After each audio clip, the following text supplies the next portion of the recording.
喺香港11萬做430尺，3房1廳1廚1衛嘅家私係點樣嘅？今日我就帶你哋嚟天水圍天慈邨睇下。可以睇到客廳嘅空間分配呢，我哋做咗入戶鞋櫃、C 字餐邊櫃、間牆電視櫃，儲物空間大，功能齊全，用途清晰，各種物品都有地方擺，睇起身都好舒適㗎。喺間牆電視櫃隔離呢，我哋係做咗一個隱藏門嘅。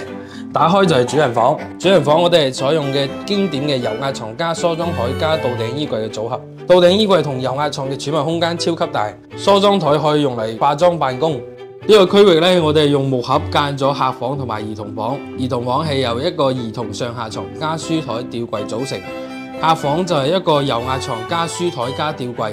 唔好睇佢空間好似唔大，但係儲物空間都唔細嘅，功能好齊全。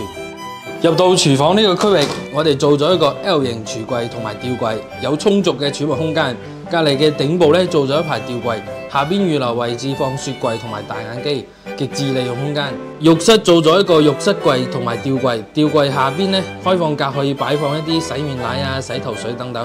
成個屋企整體風格溫馨寫意，功能齊全，收納空間大。關注我哋有超級多嘅案例俾你睇，如果有啱你心水嘅，即刻 PM我哋啦！